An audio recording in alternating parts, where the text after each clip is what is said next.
અયોધ્યાની સમસ્ત પ્રજાએ પણ બ્રહ્મચર્યનું નિયમ લીધું. 14 વર્ષમાં એક પણ બાળકનો અયોધ્યામાં જન્મ નથી થયો. આ અયોધ્યાની પ્રજાનો પ્રેમ છે અને ભગવાન રામ પ્રત્યેની આ ભાવના છે. કલ્પના કરો કે વાસ્તવિકતામાં રામને ક્યારે ઓળખ્યા કહેવાય કે રામ જો બ્રહ્મચર્યનું પાલન કરે તો અયોધ્યાની સમસ્ત પ્રજા બ્રહ્મચર્યનું પાલન કરે. અને આપણે રામ ભક્ત કહેવાના પછી એક માવોનો મૂકી શકીએ તો આપણને રામ ભક્ત કહેવાનો અધિકાર નથી. અને જ્યારે ભગવાન રામને આ સમાચાર મળ્યા અને રામજી એમ કહેવાય સીતાજીને કીધું દેવી આ જે માગો ને એ હું તમને આપીશ. અને એ સમયે સીતાજીએ કીધું મહારાજ મારે તમારી પાસે માગવું તું છે પણ મને શંકા છે કે હું માગું નહીં તમે આપશો નહીં. અને એ વખતે ભગવાન રામજી બોલ્યા છે ઘરે દેવી આપ શું કહો છો કે આવા ખુશીના સમાચાર મળ્યા પછી આમે રઘુકુલ રીતિ સદા ચલી આવી પ્રાણ જાય અરુ વચન જાય. અને દેવી તમે મને એમ કહો છો કે હું વચન પાલન માટે 14 વર્ષ આપણે વનમાં વ્યા ગયા, રાજમહેલનો ત્યાગ કરી વનમાં વલકલ પહેરી કોઠા બોરા ખાઈને 14 વર્ષ સુધી જો રહી શકીએ તો આપ માગો અને હું ન આપી શકું આવું બને? સીતાજીએ કીધું મહારાજ મને શંકા છે કે તમે નહીં આપો. અને ભગવાન રામે કીધું કે દેવી જાઓ હું વચન આપું છું, મારા પ્રાણ આપવા પડે તો પ્રાણ આપીને પણ આજ તમે જે માગશો ને હું આપીશ. અને ત્યારે સીતાજીએ માગણી કરી કે મહારાજ મારી કામના બસ એટલી છે કે મારા પ્રથમ બાળકનો જન્મ આ દુનિયાની દરેક દીકરીને અધિકાર છે કે એના પ્રથમ બાળકને જન્મ એના મા બાપના ઘરે આપે. તો મહારાજ મારી પણ ઈચ્છા છે કે મારા પ્રથમ બાળકને જન્મ મારે મારા માતા પિતાને ત્યાં આપવો છે. અને એ વખતે ભગવાન રામ બોલ્યા દેવી આમાં કઈ મોટી વાત છે?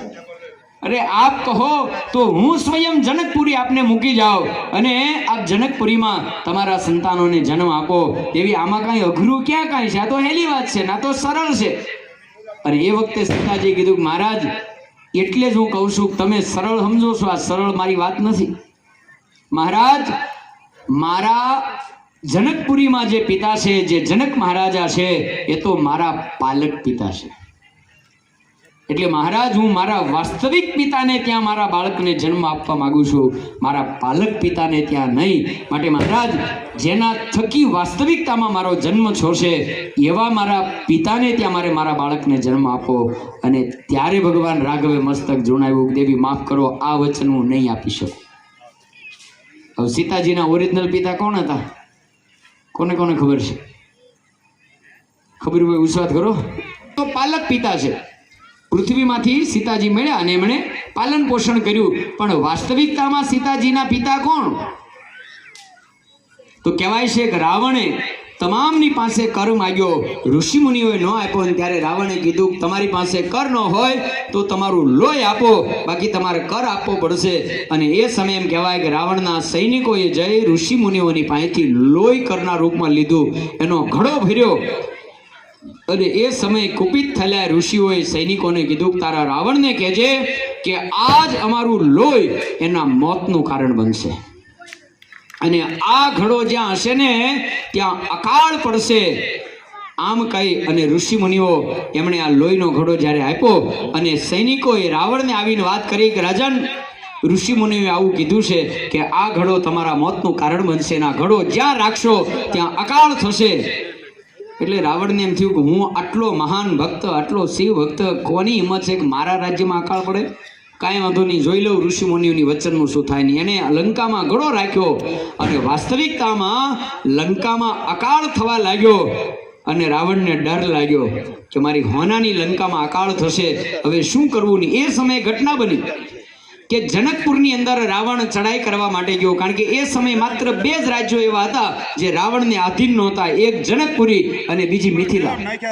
એટલે જનકપુરી મિથિલા અને બીજી અયોધ્યા, આ 2 જ રાજ્યો એવા હતા જે રાવણના અંડર નહોતા.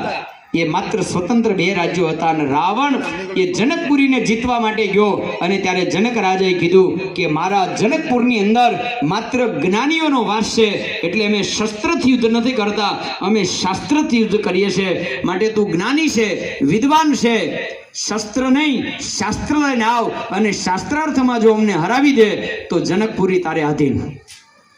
અને રાવણે જનકપુરીમાં શાસ્ત્રાર્થ કર્યો, રાવણ હારી ગયો. રાવણને પાછું જવું પડ્યું. અને એ વખતે રાવણના મનમાં એમ થયું કે ગમે તે થાય મારે જનકને હરાવવા છે. અને એટલે એ જે લોહીનો ઘડો હતો એ લાવી અને જનકપુરીની ભૂમિમાં રાવણે દાટી દીધો. અને એનું પરિણામ એ આવ્યું કે 14 વર્ષ સુધી જનકપુરીની અંદર અકાળ પડ્યો છે. 14 વર્ષ સુધી વૃષ્ટિ ન થઈ. અને એ વર્ષો દરમિયાન એમ કહેવાય છે દશરથ મહારાજાએ અયોધ્યાથી જનક રાજાને અનાજને સામગ્રી પહોંચાડી છે. અને એ સમયે પછી એમ કહેવાય કે નારદજીને એમણે આવીને કીધું કે હે રાજન, તમે એક કામ કરો, સ્વયં હળ જોતો. અને ત્યારે એમ કહેવાય કે જનક રાજાએ હળ જોઈતું અને ઘડો નીકળ્યો અને એ ઘડામાંથી કન્યા મળી. એ હળના અગ્રભાગ, જેને સિદ્ધ ભાગ કહેવામાં આવે, એના અડવાથી જેનો જન્મ થયો એટલે એનું નામ સીતા કહેવામાં આવે છે. ભૂમિજા કહેવામાં આવે, કારણ કે ભૂમિમાંથી એનો જન્મ થયો. એટલે વાસ્તવિકતામાં સીતાજીના માતા પિતા ઋષિમુનિઓ છે. ઋષિમુનિઓના લોહી દ્વારા સીતાજીનો જન્મ થયો છે.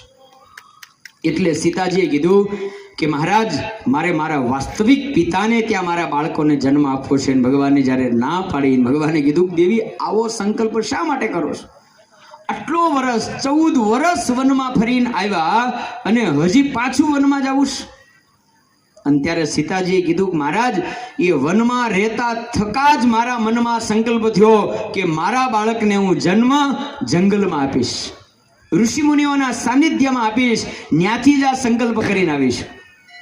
બોલે પણ દેવી કારણ?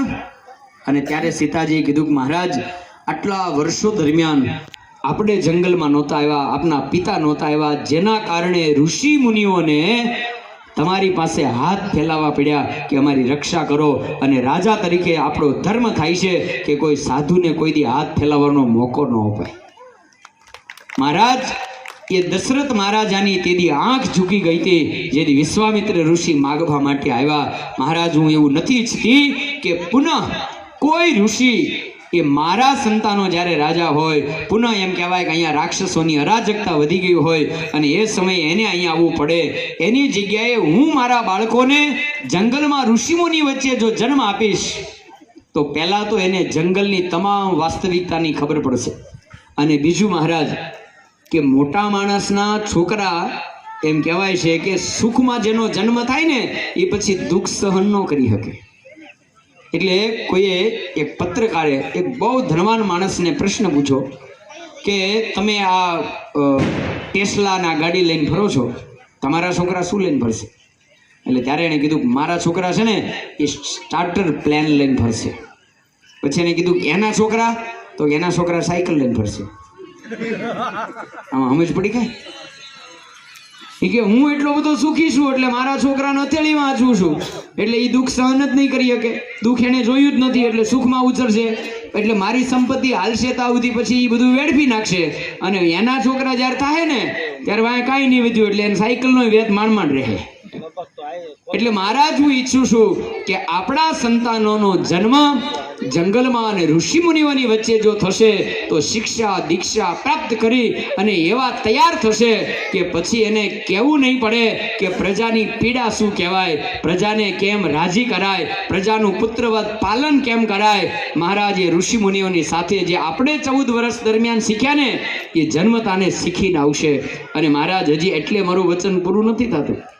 મહારાજ, બીજું વચન તમારે એ આપવું પડશે કે હું જ્યાં સુધી હા ન પાડું ત્યાં સુધી તમારા સંતાનોને ક્યાંયથી ખબર ન પડવી જોઈએ કે રાજા રામના દીકરા છે. કારણ કે મહારાજ, એ જો એને ખબર પડી જશે તો પરિસ્થિતિ એ થશે કે ઋષિઓની વચ્ચે ઋષિઓનો ઉલટાનો અપરાધ કરશે. કારણ કે બધા ઋષિઓના બાળકોને તબડાવે હું રામનો દીકરો છું, મારા બાપા રામ છે, હકણો રે. એટલે મહારાજ, હું એવું ઈચ્છું છું કે મારા સંતાનોને વાસ્તવિકતામાં સંસ્કાર મળે તો એના માટે તમારે બીજું વચન એ આપવું પડશે કે હું ન ઈચ્છું ને ત્યાં સુધી એને ખબર ન પડવી જોઈએ કે એ રાજા રામના સંતાનો છે. અને ત્યારે ભગવાન રામ રેડ્યા છે, દેવી મને ધર્મ સંકટમાં તમે મૂક્યો કે હું આ રીતે કેમ કરું? બોલે મહારાજ, વચન તમે આપ્યું છે, કેમ કરવું એ નિર્ણય તમારે કરવાનો છે. અને એટલે પછી ભગવાન રામે લક્ષ્મણજીને કીધું, લખન, આ મારી મજબૂરી છે અને આ કામ તારે કરવું પડશે કે સીતાજીને એ રીતે જંગલમાં મૂકી આવ કે કોઈને ખબર ન પડવી જોઈએ કે સીતાજીને ક્યાં રાખ્યા છે. અને સીતાજીને એટલે વાલ્મીકી ઋષિના આશ્રમની નજીક લક્ષ્મણજી મૂકીને આવ્યા. અને ત્યાં પણ એમ કહેવાય કે સીતાજી જ્યારે ગયા ત્યારે સીતાજીએ પણ ચોખવટ નથી કરી. સીતાજીએ ત્યાં વાલ્મીકી ઋષિને પણ આ વાસ્તવિકતા કીધી છે કે મહારાજ, મારા સંતાનોને પણ ખબર ન પડવી જોઈએ. આપ તો મને ઓળખો છો, કારણ કે જંગલમાં જતા પહેલા જ વાલ્મીકી ઋષિના આશ્રમે ગયા છે, એટલે વાલ્મીકી ઋષિ સીતાજીને ઓળખે છે. પણ સીતાજી એમને પણ કીધું છે કે મહારાજ, આ મારી વાસ્તવિકતા મારા સંતાનોને ખબર ન પડવી જોઈએ, એટલે આજથી મારું નામ સીતા નહીં, મારું નામ વનદેવી છે. અને જેથી કરી અને આ રીતે પોતાના સંતાનોને ઉછેરવા માટે, એને સાચા સંસ્કાર આપવા માટે સીતાજી વનની અંદર ગયા છે. હવે આ વાતની ખબર જ નથી, એટલે લોકો આપણને એમ કહે કે રામે સીતાજીને છોડી મૂક્યા. એટલે આપણા ગ્રંથોમાં જ્યારે ઊંડા ઉતરીએ, હારે હારે આજના દિવસે એ પણ સંકલ્પ કરજો કે તમારા ઘરમાં એકાદું સારો ગ્રંથ વસાવજો. રામાયણ છે, ભાગવત છે, ગીતાજી છે, જે તમને સારો લાગે એ ગ્રંથ વંચાવજો. અને વાંચતા ન આવડે તો છેલ્લી બાકી શોકેશમાં રાખી મૂકજો. તમે કહો અહીં વાંચતા નથી આવડતું શું કરવું? ન આવડે ને તો ખાલી મૂકી રાખજો. તમે કહેશો મૂકી રાખવા શું ફાયદો થાય? કોક દિવસ તમારા બાળકો સફાઈ કરવા જશે, કંઈક સાફસૂફ કરવા જાય, તે દી અનાયાસે ફેરવવા હાટું હાથમાં લઈને એકાદું પાનું વાંચી જાય ને તો એનું રોડું થાય. આપણે દ્રષ્ટાંત આવે છે ને કે એક નાની દીકરી કોઈ મહેમાન આવે અને પૈસા આપે ને એટલે તરત ક્યાંક જઈને હંગરી આવે. એટલે એક દિવસ એના પિતાએ કીધું, બેટા તું આ પૈસા ક્યાં મૂકી આવે છે? તો કે હે પિતાજી, ચિંતા ન કરો, હું બરાબર યોગ્ય જગ્યાએ મૂકું. એના પિતાએ કીધું, બેટા મને બતાવ તો ખરા, તું ક્યાં મૂકે છે? કોઈ ચોરી ન જાય, કોઈ લઈ ન જાય. અને એ સમયે પુત્રી રામાયણનું પુસ્તક લઈ આવી અને કીધું, પિતાજી જો હું બધા પૈસા આમાં મૂકું છું. અને ત્યારે એના બાપાએ કીધું, બેટા આમાં ન મુકાય, આમાંથી કોક કાઢી લેશે. અને એ વખતે દીકરી કીધું, પિતાજી મને એટલો ભરોસો છે કે આ પુસ્તક જે ખોલે એ કોઈ દી ચોરી ન કરે, અને ચોરી કરવાનો વિચારવાળો માણા હોય ને એ પુસ્તક આ ખોલે નહીં. એટલે મારા પૈસા બિલકુલ સેફ છે, મારા પૈસા સુરક્ષિત છે. એટલે તમારા ઘરમાં એક રામાયણ, ભાગવત છે, ગીતાજી છે, આવા સારા ગ્રંથોને વંચાવજો. સાથે સાથે તમારા જીવનના વ્યસનોને છોડવાનો પ્રયાસ કરજો. તમારા મા બાપને નિત્ય પગે લાગ્યા સિવાય ઘરની બહાર પગ નહીં મૂકતા, એટલું નિયમ લઈ લેશો ને એટલે બાકીનું ઓટોમેટિક ગોઠવાઈ જાય. તમે રોજ ઉઠીને તમારા મા બાપને પહેલા પગે લાગતા શીખી જાઓ એટલે પરિવારમાં શાંતિ, એકતા, આ બધું ઓટોમેટિક આવશે. આ એક જ નાની એવી વાત છે, આટલી જો સ્વીકાર્યા જશે એના ફાયદા બહુ બધા છે. પણ ફરી ક્યારેક સમય મળે ત્યારે હું બધા બતાવીશ. પણ અત્યારે એટલું કહું છું કે રામ માથે ભરોસો રાખી અને રામ નિત્ય ઉઠી પોતાના પિતાને વંદન કરતા હતા, એમાંથી એટલું આપણે શીખી જઈએ કે આપણા માતા પિતાને રોજ સવારમાં ઉઠી અને પગે લાગવાની શરૂઆત કરો એટલે બાકીના ગુણ છે એ આપોઆપ આવશે. સંસાર, તમારું ઘર એ વાસ્તવિકતામાં મંદિર બનશે. આપણું એક એક ઘર ભગવાનનું મંદિર બને અને તમામના હૃદયમાં રામનો નિવાસ થાય, એવા આપણા સુંદર જીવન પવિત્ર બને. એ શબ્દોની સાથે આપ દરેકને જય શ્રી રામ સાથે મારી વાણી વિરામ. અસ્તુ. જય સ્વામિનારાયણ.